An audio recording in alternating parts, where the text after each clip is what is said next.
Yeah. Hello, and how are you doing, fools? Yeah. We are doing great. Great. Yeah. I think I had a mini stroke there. It's the first time you were cordial. Yeah. Usually I'm just brash or loud, You just enter through a wall. But this is Foolosophy with Dan Venti. Marcus Crespo. I wasn't sure if we were going to do that. I'll switch No. everything. Yeah. I just forgot my own name. That's awesome. We are continuing our deep dive into both the worlds of pro wrestling and true crime. And we are continuing with that. Today we're talking about Dino Bravo. Yes. A.K.A. Adolfo Bresciano was his birth name. Very Italian. Yeah, very Italian. Sounds like a good restaurant. Oh yeah. Oh that's the pasta Adolfo's primavera. makes the best ravioli. Yeah, and also close to Adolf. Yeah, which is like I think he was originally named Adolf, and they're like, oh shit, we fucked up, and then like Adolfo. They're not gonna know the difference. Loosen it up. Yeah. At Ellis Island, they're like, listen. Yeah, very Italian guy, but he grew up in Montreal, so he was an Italian guy who knew French. That's right. Yeah. Very weird. That's a very weird thing. With Canadian mob ties. Yeah. Yeah. Yeah. The Catroni family, I think, is what the Vincent Catroni. That was his uncle. Yeah. Or uncle by birth. I mean, not birth, but by through marriage. By marriage. Yeah. Yeah. But he started wrestling, like amateur wrestling, at 12. Wow. That's a young age. Yeah. Like, that's unusual, right? I guess so. Because I went to high school with like dudes that wrestled, and I don't remember them wrestling that young. I mean, because do professional wrestlers wrestle like high school? A lot of them do. A lot of them have. Yeah. Because there's a toughness. There's like an endurance. That a lot of those guys have. Because I trained very briefly to do high school wrestling, and the conditioning is unbelievable. Because a lot of them like drop weight. Oh yeah. I remember them all cutting away, like spitting into bottles all day. And dude, I remember one time I mowed the grass wearing like 3 layers. One of them was like a trash bag suit. Ugh. And then like one was like it was clothes, then a trash bag suit over the clothes, and then a sweatshirt and sweatpants over that. Oh god. And I mowed the grass in like this type of heat. I hate putting my arm like when I'm doing the grass or like doing yard work, and even when I'm outside and you just put your arm within plastic for a second. Yeah. Especially if you're sweaty already. Yeah. It's a nightmare. Yeah. I mean, you're just. It was gross. Like the clothing under was so soaked in sweat, I could literally wring it out and like white milky water came out. It was fucking gross. It was very disgusting, dude. You sweat milk. I mean, that's what sweat water looks like. It's like a high amount of sweat water. It looks like milk? It looks like milk. It's really? fucking gross looking. Yeah. Oh, I guess I've never sweat that much. I'm surprised I don't have it more often. I mean, I sweat just right now. I'm sweating. You are. Not doing. It's air conditioned. It feels great in here. Do you want me to turn the fan on? No, it's just me. I'm out of shape or something. I don't know. No, maybe you run hot. I do. Like I think it's like somebody told me it's anxiety. Like really? I have a high anxiety like all the time, and it's just so much anxiety you sweat. Yeah, because my body is like it's in a constant state of like fight or flight, almost. It's a mixture like that PTSD kind of like thing. I think it's also due to my security stuff, my security thing. Yeah, that's true. Like when I go to places, I don't even like having my back to an open area. Because I don't like the idea of like someone getting behind me. Be able to Dino Bravo you. Yeah, pretty much. Yeah, but yeah, man, it's 12, which is from competitive wrestlers. That's common. I didn't know anybody. My middle school didn't even have a wrestling. I don't think we didn't have it till high school. Yeah.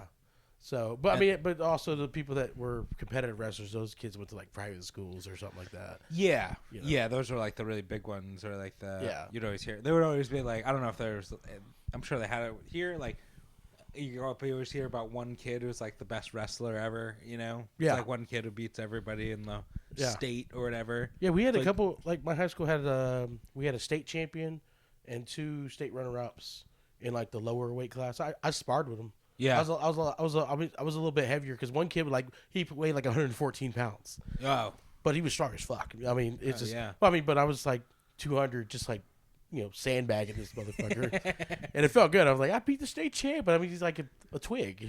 There was a dude in Long Island. I never wrestled, but I had friends who wrestled. Yeah, and there was a wrestler from some other school who had no legs, so he wrestled at like the 105 or 110 weight class or whatever. But he had the upper body of like a 200+ pound man. Yeah, like he had like a jacked upper body, but he had no legs from like his thigh down, and that's common. But they just weighed they just weighed him as is. Is that fair? I mean, if that's how, I guess he doesn't have legs. So if that condition of what his body is what he's. But anyway, he would beat everyone. Like he was. Yeah, he was much stronger. Yeah, there's several stories of like amputees. Oh, doing well. Doing well. Yeah, there was a quadruple amputee. Imagine there were quadruple amputee. Really? This kid had no arms or legs and still beat people. Like that's like I don't know. That I mean, good for him, but like that says a lot about the competition. They're just like they just give up. I am no athlete anymore at all. But I'll be damned if some legless, armless dude is gonna beat me in a fight right now. Yeah, they. I mean, that's not gonna happen. I mean, you would, especially in high school, you'd never hear the end of it. Oh no, you'd be bullied forever. Yeah. They'd bring back bullying nowadays just to address your situation. I mean, I know some guys feel that way about like wrestling a woman or whatever, but I'm like, a woman with full arms and legs, that's a complete different. I used to think that, but a woman punched me in the chest once, and it changed my mind about things. Oh, dude, I mean, you ever get punched by a woman and you're like, yeah, we've in the face. Oh yeah, the mall. You did for real. There's some girl who did it joking. I wasn't dating her or anything. Yeah, we were just like friends. Well, they got bony knuckles though. Yeah, and she was like a lot. I don't know if she had good technique or what, or I'm just a pussy. I mean, could have been a factor of both. But I mean, I would just to be optimistic, I would say she probably had to deal with a lot of handsy guys, and she was like, no more. It could have been. I have no idea, but she punched me, and I had to like, I was like, ha ha. But inside, I was like, oh god. Yeah. Yeah, and it's cry. And it's weird. It also another thing is wherever they punch you. Like for example, I've been in a lot of fights. I've been punched in the face. I've been kneed in the face. I've been fucking kicked. But I don't get punched in the chest a lot.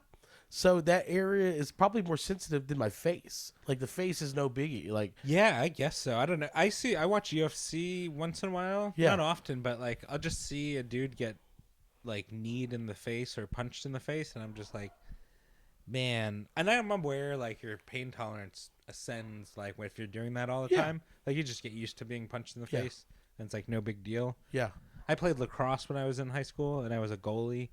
And when I was playing during the season, I could get punched. Like you could punch me in the arm as hard as you want, and I was just like nothing. Biggie. But 2 weeks after the season, you punched me in the arm, and I'm on the ground. It was just like it's weird how your body adjusts to it. Yeah, I mean it's just I go back to pro wrestling. It's the same way pro wrestlers. Like there's people that once they retire, some of them stay retired because they don't want to go back to having to condition their body to take bumps anymore. Yeah. Or they transition, like they physically are probably still able to go a couple more years, but they're like, I'm relatively healthy. I can walk on my own accord. I would rather just like train guys, be an announcer, whatever. Yeah, because you hear about like the people with back problems and knee problems, and they're like just completely debilitated, like wrestlers and.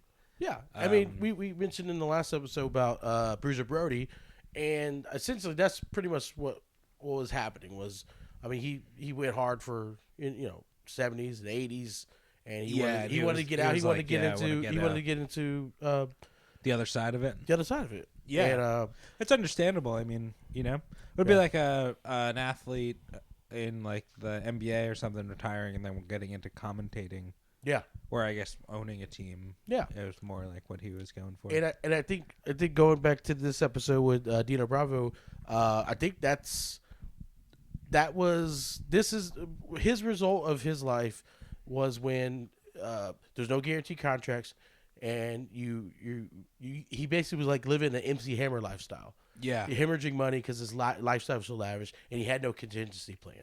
So he started amateur wrestling at 12, and then he got into professional wrestling pretty young, like it's like 19 or 20 or something like that.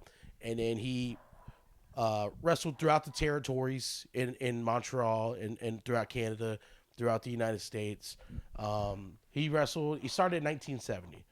And he retired in 92, a year before his death. Wow. That's 22 years. Yeah. That's a lot of wear and tear. And he was a big dude, so like...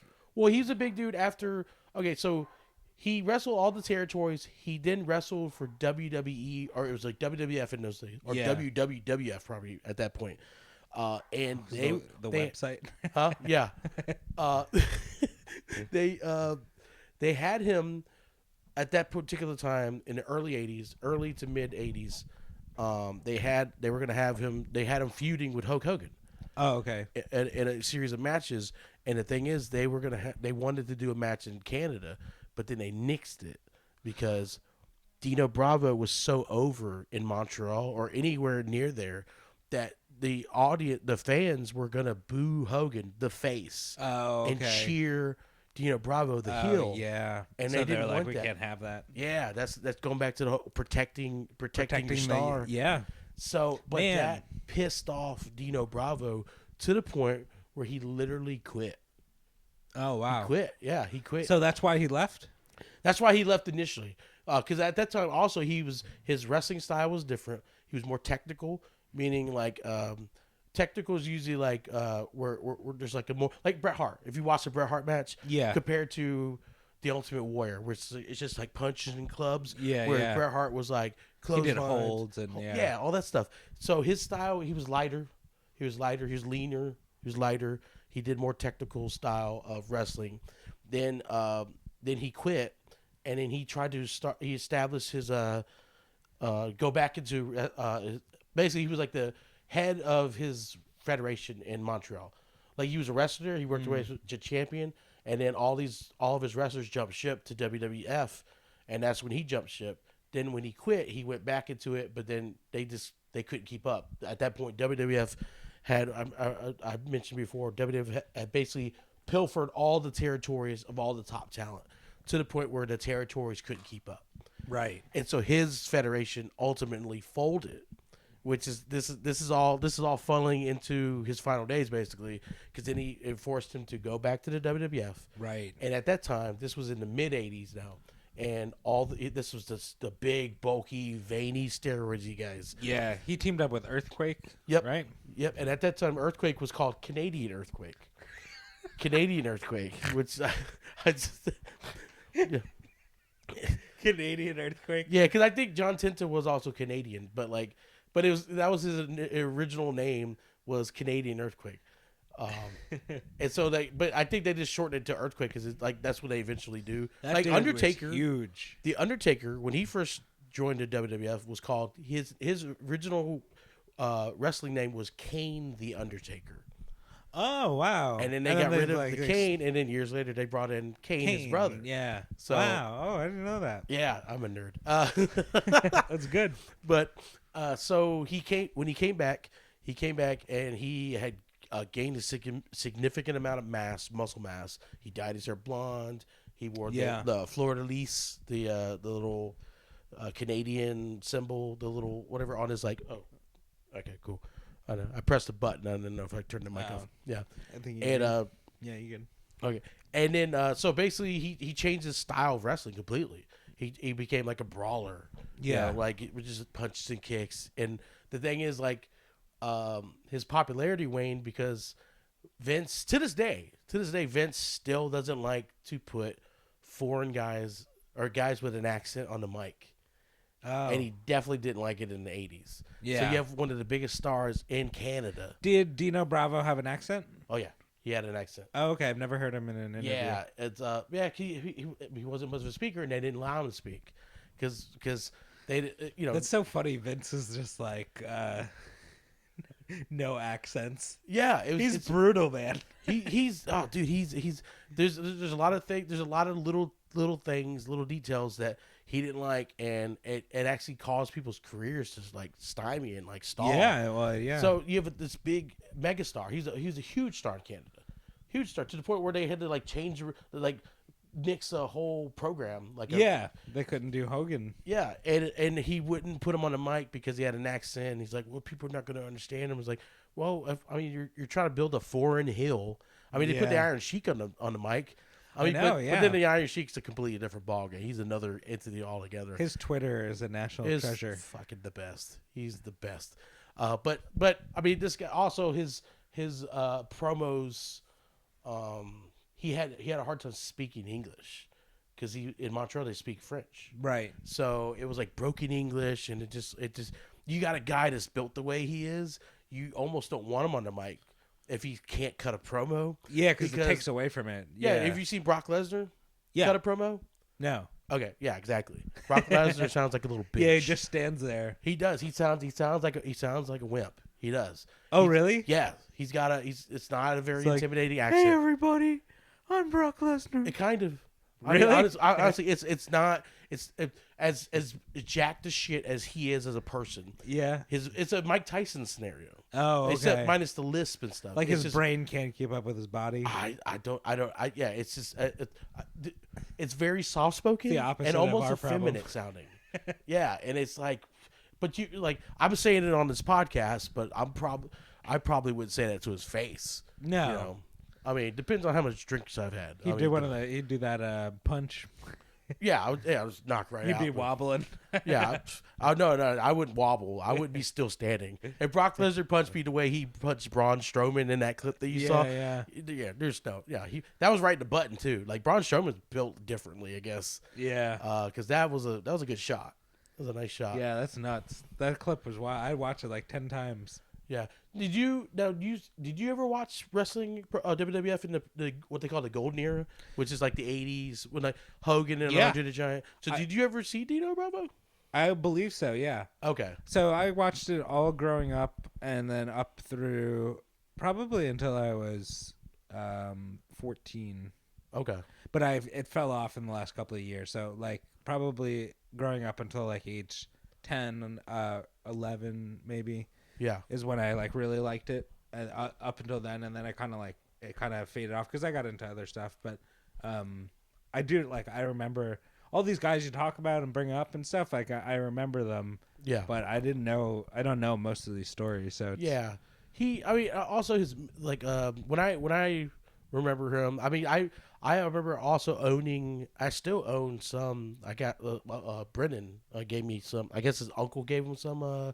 Old WWF trading cards. Oh yeah, like almost like baseball cards. Yeah, and I remember having a bunch of those and reading the back and kind of getting because I mean at the time like I was born in '85, so like at his peak I was only like maybe tops 4. That's right. Tops 3 or 4, whatever. So I mean, but I do remember him. I remember him teaming up with Earthquake and Jimmy Hart. Jimmy Hart was his manager because this is after the whole Fritchie Martin. Gimmick with the whole that was the quote. It was USA is not okay. That was the quote. Dino Bravo quote. Yeah, USA and they didn't even have him say it. They had Fritchie Martin just hold it on the sign. What's the story with his manager Frenchie? Frenchie it was just it was just a French character. Yeah, because I mean they were building very racist gimmick when you think about it. All the foreigners are heels. All the foreigners are bad guys. Yeah. America number one. Everybody from another country is a piece of shit. Boo. Yeah. Yeah. And so they were building foreign threats, and so they had like the Iron Sheik, and then they had even like Samoan guys. The Samoan guys were viewed as like barbarian level, like almost like a island. Vikings essentially. Yeah. So all these like Samoan guys came in because like Dino Bravo teamed with they called him King Tonga, but he was later became Haku. Right. Haku, who teamed with Andre the Giant, and it was like all the foreign guys. Anybody with an accent, if you had an accent, you were fucked. You were never going to be a face. You were always going to be a heel because they. God, that's so funny. That's fucked up, but yeah, I'm trying to think of an exception. Maybe Superfly Jimmy Snuka. Yeah, Superfly, then let's see. Sheik, and then Well, the Sheik was face very briefly. You're saying that was a face? Yeah, yeah, a good yeah. guy. Because I guess there were a lot of bad guys. Kamala and Kamala. Remember Tatanka? Tatanka, yeah, but he was Native American, so he was. Remember they did the Native American call as like his intro music. Yeah, and then he would do that. And then he would do that weird knee dance. Run out. Yeah, and I remember when they turned him heel. Yeah, he turned him. Yeah, the $1 Million Man bought him out. Oh, is it the gimmick they did? That's so funny. Yeah. Oh, dude, there's so much fucked up shit for wrestling. I love it. Yeah. I know Vince is that he's very like it's very like over the top cartoonish. Yeah.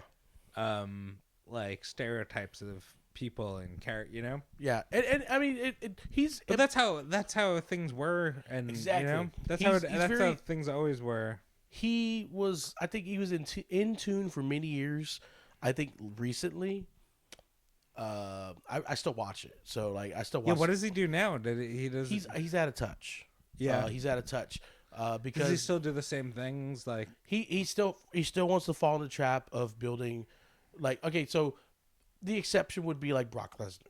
Like they put the belt on Brock Lesnar for a long time, but Brock Lesnar had this sweet deal negotiated with WWE where he doesn't have to wrestle much. He just kind of shows up, wears the belt, doesn't have to wrestle, doesn't have to put his gear on, you know. Yeah. And then he'll just pop up, and then like, you're not getting this belt, and then you leave, you know.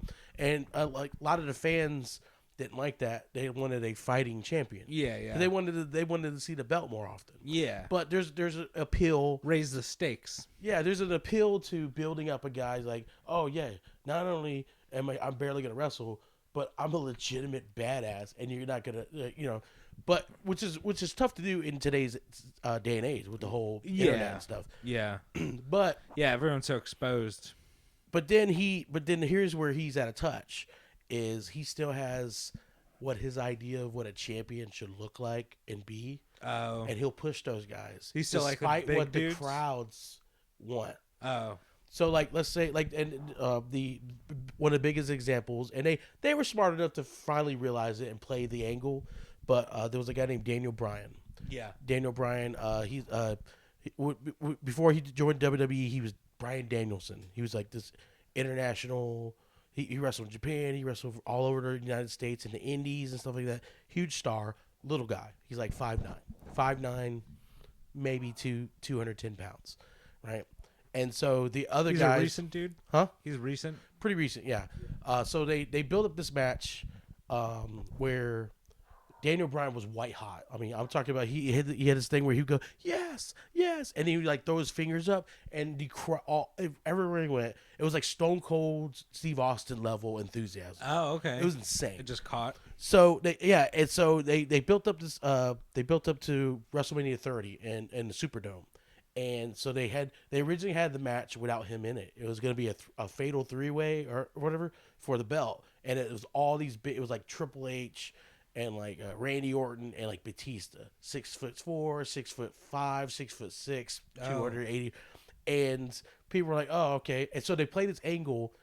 Initially, they kept them out of the title picture, but then they caught wind of the backlash, and so then they brought him in. It's like, "Oh, okay, we're gonna play this angle now. We're like where we basically almost like break the fourth wall and like." They're like, oh, you can't be in the title picture because you're tiny, you know. And so they made this thing where he had to beat like Triple H earlier. He had to do like 2 matches. Oh, okay. He had to wrestle like Triple H. Way in. Yeah, and he beat Triple H. So Triple H put him over because they had to, because that place was fucking rioted, you know. And then they made it a 3-way match, and it was like Randy Orton and Batista, who I felt bad, who just returned after filming Guardians of the Galaxy, you know, and he was getting booed because this guy was way over still. And he tapped out Batista in the middle ring in the Superdome, and that place went fucking nuts, you know. But that was the build up to that was unbelievable because in Vince's mind, he wants a big, ripped, diesel, muscular champion that worked in the '80s when, you know. And so he's still out of touch sometimes, I think. Like, there's a lot of guys that have come through WWE who had a lot of steam, a lot of build-up coming into it. They get signed, and then they don't know what to do with them. Right. And it's like, you know, It's weird. Is it most of the same creative people behind the scenes? Well, see, another thing is in the 80s and in the 90s, they used to let the wrestlers write their own promos, cut their own promos. Oh, I didn't know that. But now, unfortunately, PC culture kind of is hindering things. Also, they have more sponsors than they used to have. Oh, so they're worried about keep it reined in. Keep it reined in. And so they got fucking like I'm a comedian. I love doing comedy. Yeah. I love pro wrestling. Mm-hmm. But they have like comedians sometimes like writing. Oh, like, writing. Years ago, Patrice O'Neal actually wrote for WWE. I remember that, yeah. Yeah, but that was during the Attitude Era. And he only wrote one segment that they actually put to TV, you know. But, like, I mean, just imagine what Patrice O'Neal could have did if they let him run free. I know, yeah, jeez. Yeah, but they got screenwriters that really don't know about wrestling. They only know because I feel like drama. The golden age or whatever, the 80s and 90s and all that of like those great like huge names. I feel like it was always a small group, or so I heard, that like controlled the creative aspect of it. Yeah, and it was. So you think you'd want to like just keep that going? There's a lot of gatekeepers, and it was. It's weird because if you look back, the amount of personalities they could have had so many different angles. They could have had different champions, but it was a mixture of like them only wanting to push certain people, and then the people that were in those spots didn't want to lose those spots. Going back to the Bruiser Brody thing, no, this is my spot because they didn't have guaranteed contracts. There's no contingency plan once you were out of the title picture, and there was no contingency plan once you were like you weren't being utilized for TV much. Yeah, could you imagine that? Like working so hard, getting there, and then they're just like, "We have a storyline," and then you are out. Yeah, and you're like, they literally have that now. They're like creative. The phrase is creative doesn't have anything for you, but the difference is now even those guys who were just sitting on the sidelines are earning way more money than someone who was in the 80s. You weren't being used. You basically would do indie work. You would do indie stuff like to compensate for what you were not making. Yeah, man. Yeah. So Dino, so after he came back into the WWE or WWF at the time. Yeah. He wrestled for a while, and then he stopped over. Did he just retire, or did he quit? You said he quit? Okay, it was so his career was dwindling down when he was in the tag teams with who he's with, like Earthquake. So you have someone who John Tenta, Earthquake, is 6'10", 400 pounds. Yeah, right? So Dino was standing next to him in the picture, and Dino looked small. Yeah, and Dino was I think about 6 foot something, 6'1", 240 pounds. Yeah, shredded. But he's the guy who has to take all the bumps. So you got a guy who's built that way, and especially in the 80s in those rings, and he's the dude that's taking the bumps. So and then also the wrestling style is different. He's not super over. He's getting older. He's been wrestling since fucking 1970. So now he's like in the early 90s, and they really don't have anything for him. He's not popular. Even in Canada, he's not even that popular anymore. And so they didn't know what to do with him. So they used them sparingly. They use them as essentially a jobber. They turned him into a jobber with credentials. Yeah. And then I saw an interview with Rick Martel, who's also French Canadian, and Rick Martel wanted to form a tag team with him. Oh, that's right. He liked him. He liked Dino Bravo, and he's like I'll take all the bumps. I'll do all the all the stuff. He can come in and do all the power shit. And they just didn't. They're like, he's not in our future plans. Yeah. And they released him, and the problem was he, at this point, had accrued a bunch of money and stuff, and I think he was probably doing his the mob shit too while he was doing wrestling. Mm-hmm. They said he had been working with them for a while. Yeah.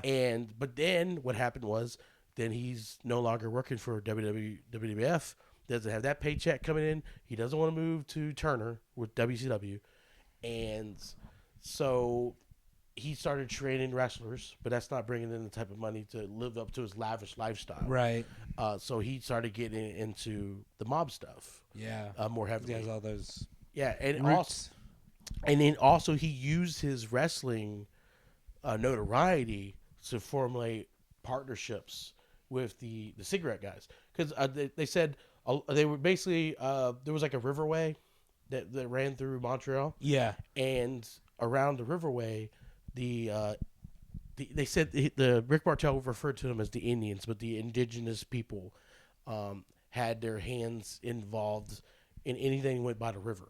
Okay. And so the thing was, the Indians, or the indigenous people of Montreal, loved pro wrestling. So he was able to finagle his way into the cigarette world, because they had a lot of taxes and tariffs. I think you were mentioning where you were with the college the tax on cigarettes was way less than like New York City. Yeah, New York taxes were much higher than North Carolina, which is where cigarettes are made. Yeah. So it was like, it was like a 25% cost of, Yeah, and you had mentioned a quarter of the price. Jokingly that you wanted to buy a bunch and bring them back up to New York and sell them. Well, as you saw and I've seen, basically he got involved in that on a grand scale and legitimately. Yeah. So he was basically in the and so all the Native American, or not native, the natives, Native Canadians wanted to deal with him because they liked wrestling. Yeah. So they were like, he immediately was in with them. Yeah. Because they're like, oh, you're Dino Bravo. Yeah. And and you're with the Catroni crime family, whatever. But they're like, but you're Dino Bravo. You know? Yeah. So he was in with them, and he's like, please call me Adolf. Yeah. And so they he was killing it. He was doing really well. Yeah. And then to the point where guys that were running coke were like, "Oh, I want to get on the cigarette train." The cigarette train. And unfortunately, his partnership with a coke dealer is, I think, what ultimately led. There's a lot of speculation. No one's been found guilty of his murder. Yeah, so it's still unresolved. But tell us what you know about. Do we go through the murder? What you know about it? Yeah, I mean, you know about it a little bit. What do you? Well, I know there was no sign of forced entry, no sign of a struggle. He was found with holding the remote in his hand, watching TV, right? Yeah. So they theorized because there was no struggle that he knew his killer. Yeah. No forced entry.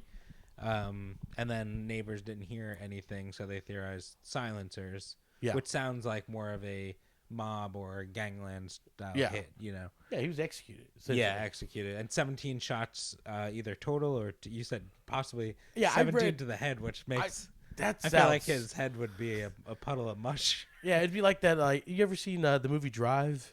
Yeah, with the elevator? Yeah, it'd be like... Fuck. Just the grape stomp lady. Yeah. Stop. It's the best noise. I know exactly that feeling. I can't breathe. Yeah. I can't breathe. I love when they parodied that on Family Guy. What a funny, yeah. I love because she's she tries to cheat, It's like that's like one of the first instant karma internet videos. Yeah. You're like, man, that's so funny. So you go into more detail. Okay, so what potentially led to that, and this is all speculation. This is all just like one of the things was he maintained ties with other Canadian wrestlers. Rick Martel. He communicate with Bret Hart and some other Canadian, and he basically all mentioned that he felt his days were numbered and stuff like that. So he knew the writing was on the wall. But what's really sealed his fate was he had worked a deal with a Coke distributor, and they had, I guess, like a loading area for their shipments.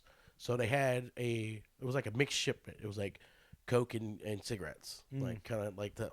And they're like, we're going to keep it here, and then we're going to pick it up in a couple days. Well, Dino was a little leery about that. He felt that they should have picked it up after a day. So he didn't feel comfortable with it sitting there for that long. Yeah. And he was right, because on the third day when they were planning to pick it up. I don't know how. I'm not sure how it got wind, how the officials got wind of it, but the cops were there. They were all swarming it, and they lost a $400,000 shipment. Oh, of between coke and cigarettes and probably other shit like arms and narcotics and stuff like that. Yeah, and so it was like a finger point to like coke dealer Dino, who's but Dino he's the mob guy, so he ended up taking the blame for it. Yeah, and this isn't like if you fuck up at like Walmart, you get put on a 2-week suspension. Yeah, plus 400,000 in what is that? The late 80s. 92. Oh, no, 93. Even so, 400,000 then is probably like close to $1 million now. Yeah, I mean, with the inflation, it's probably over $1 million. Yeah, probably. I mean, even 400,000 is still a lot of money. Oh, that's a lot. Of course, because that's just estimated like street value. Yeah. If it's coke, you can cut it with crack. There's all these things you can do. Yeah, I mean. I just sound like it now. I sound like a drug fiend. You can make it into porcelain statues. Yeah. Ship it over the border. Oh yeah, dude.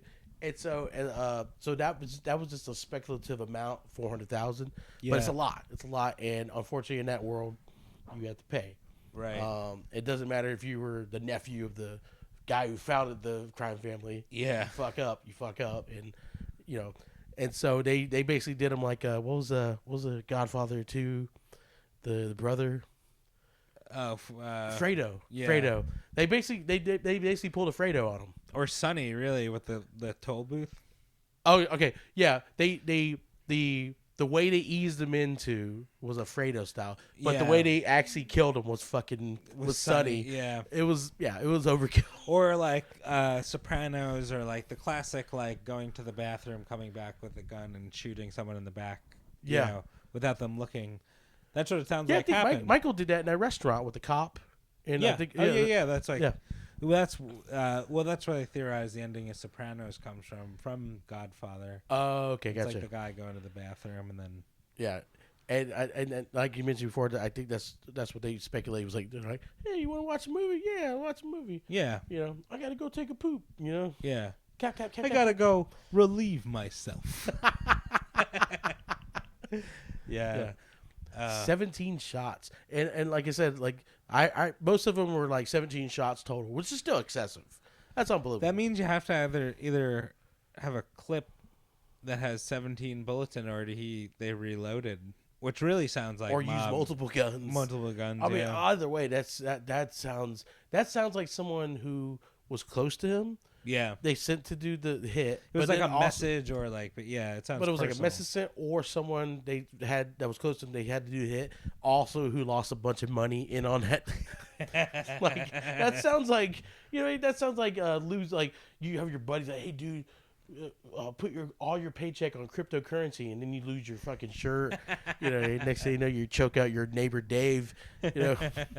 So, but yeah, so 17 shots. And then like nothing came of it. They had no proof. Like you said, no forced entry. Yeah. And it was snowing that day, so they didn't even have like any unusual prints or anything. Prints. Oh wow. Very weird situation. Like, so did they hire a ghost? Like, what the fuck? So did it go it went cold pretty quick? They didn't have any. Yeah, and it's still unsolved to this day. So it's just theories about. It's all theories. It's all theories based on like what little information that his friends. I mean, it seems like a lot of circumstantial evidence enough to point. So like we know it happened, but we don't. Yeah, and the sad thing is all the guys, like he had a cousin who was the mob boss at the time, but he was in jail. He was in prison. But you know how mobs, crime bosses, they could still put out hits even when they're in prison. Yeah. But the thing is now all those guys involved are all dead. Like his uncle was dead. His cousin that was the crime boss is dead. The under bosses, like they're still running under the name, but it's just like I don't even think it's anybody really related. It's like distant related, if that. Yeah. And then they have that mob, that crime that family was. I don't think they were Sicilian. They were Italian, but they weren't from Sicily. Mm-hmm. So they were actually feuding with the Sicilian mob now. Oh, they're still active. that crime family, they're still active. But I mean, the mob scene is like Italian mob, especially the Italian mob. I mean, they're still active. Even the Russian mobs are still active. But really, the people are really taking over the Latin American drug cartels. Those are MS-13. Yeah, those Sinaloa. I think. Yeah, those are the ones that are really taking over. Oh, the actual cartels. Yeah, I thought you just meant gangs here. Yeah. Oh, the actual cartels, the people who are really running shit. Yeah. Because even with that crime family, once Canada caught wind of the tariffs and they lowered the tariffs, all that cigarette running stuff ran cold. They had no business. And then like Coke and and then once you had guys that are getting older, so they don't know anything about meth. They don't know anything about like Molly. Yeah, new drugs. Yeah, so that's when all the younger Russian gangs and the young Latino gangs and the all took over that. And that's all like different level. It seems like a different level, like Mexican drug cartels versus Italian mob stuff. It seems like a completely different level. Yeah, like a much higher operation. And it's tough because they're also in Canada. Yeah, you can't grow coke in Canada. I mean, you possibly can. Maybe they built a greenhouse or something, but they can't. It's not native. Those plants are not native to that area, so they have to figure out something else. So they dabble in whatever whatever dealings they can, and so they end up losing steam because coke and Molly and all that, that's where it's fucking at. That's where the money's at for those crime families, But yeah, so I mean, so that was unfortunate. That was the unfortunate end for Dino Bravo. His family never found out what happened. I mean, I think at this point, his family probably knew, like, it was a hit. That's all I can say. Yeah. You fucking dabble with mud, you get dirty. You know what I mean? Or you dabble in dirt, you get mud, or something like that. I'm fucking up that phrase altogether. But it's a tragic end. But it kind of keeps in theme with like things that we've already mentioned, where sometimes getting involved, like when you're a tough guy, and you play a tough, and then you continue playing the tough guy, even when the ring. Yeah, and it happens. And like some of the stories we've already talked about, Bruiser Brody, him going into business himself, Dino Bravo going into business with himself, literally, I don't know. You just get dealt with. We got some more episodes coming up where basically it just plays into that theme where you get people that don't want to work well with one another. Yeah, you know what I mean? Or they don't have any contingency plan.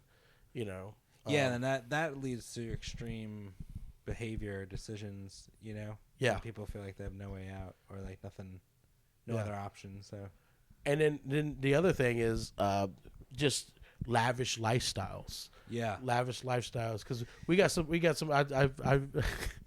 I mentioned earlier. One of the episodes is that we got coming up is the two luchador twins. Oh, that's right. Yeah, I'm excited about that one. They got done in because of their lifestyle. But this is what did him in. He basically, instead of like just accepting that, hey, I can't be driving Ferraris anymore. Hell, I was a jobber, and now no, he couldn't accept that. He didn't want to. Yeah, he just wanted to keep living that high life. And it was a price to pay, unfortunately, because he got involved with someone he probably shouldn't have, who fucked him over. Yeah. Sucks, God. Yeah, dude. And then also, here's another thing I didn't even think about, and I think this probably plays into why he got. I think the term that they use now for WWE releases is they call it future endeavoring.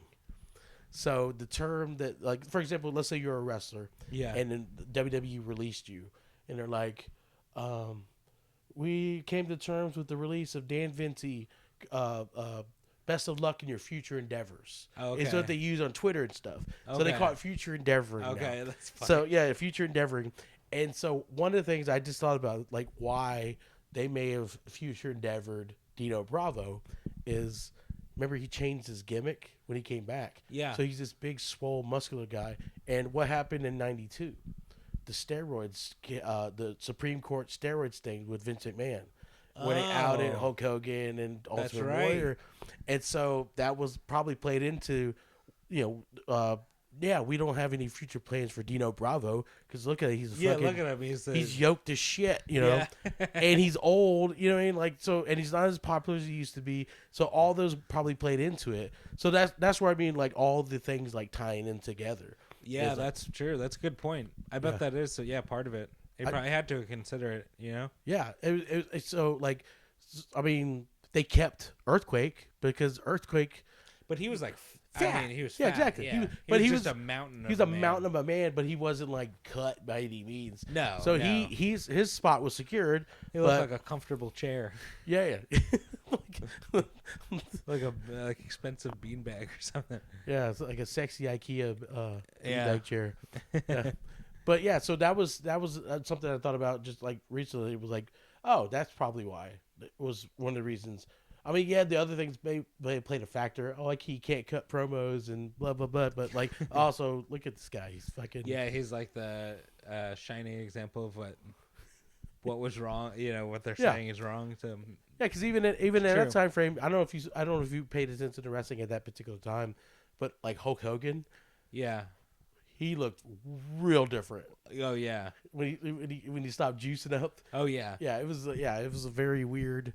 He's just like long and lean. That's about the time I stopped watching. I think I probably watched up through like 94, 95. Okay. So you saw like Razor Ramon and. Oh yeah. Oh yeah, dude. Hell yeah. But yeah, so I just I razor's edged my nephew over the weekend. Really? Yeah. What, a pool? In the pool. That was my favorite thing to do in the pool. Oh my god, that was my favorite to do any body of water. Oh yeah. Yeah, it was wrestling just like moves. Oh my god, like you ever remember the Dudley Boys? Yeah, I think so. Yeah. Okay. Yeah, the Dudley Boys used to have this move called the 3D, and that's where we're basically like you grab somebody, you kind of threw them up in the air. And then the other guy did almost like a Stone right. I do remember that. Yeah. Oh, that was my favorite thing. God, it's so fucking dangerous. But we did it. We did it in like the shore at the beach or whatever. Yeah. Fucking terrible. But yeah, the Razor's Edge was like a very popular move to do on my younger cousins. Yeah. Yeah. It's so fun because it's like, you need to be able to lift. Yeah. The body weight, but executing in a pool is nice. Yeah, which goes to show you how strong fucking Scott Hall was. Oh my god, yeah. Because I remember just seeing him just like deadlift dudes. Yeah, because he would do it like up over his head, then up and down, right? Yeah, like Jesus, flip up that's and not over. Even necessary. I mean, I put the people on the ledge, and I'm like, all right, scoot over. Please get on my back, and then boom. Yeah, man, he would just pick them up against their own will. Yeah, like Alexander Carolyn style. It was a great character. Yeah, it was like hateable, but in a great way. Like you loved to hate him. He was so greasy. Yeah, which I thought was funny though. Going back to the whole accent thing. He had a fake accent. It was like cartoon. Yeah. Come on. Yeah. Hey chico. Yeah, it's so good. So fun. It was so funny. Yeah. So I don't know, man. So that is another. That's our only mob hit. Yeah, that we have. I can't think of any of the episodes. The rest of them are like jealousy and maybe CTE. That's the good stuff. Yeah. There's some pretty juicy ones. We got some pretty juicy episodes. It's gonna get dark. It's gonna get dark. One of them's gonna get dark, but kind of comical. But yeah, man.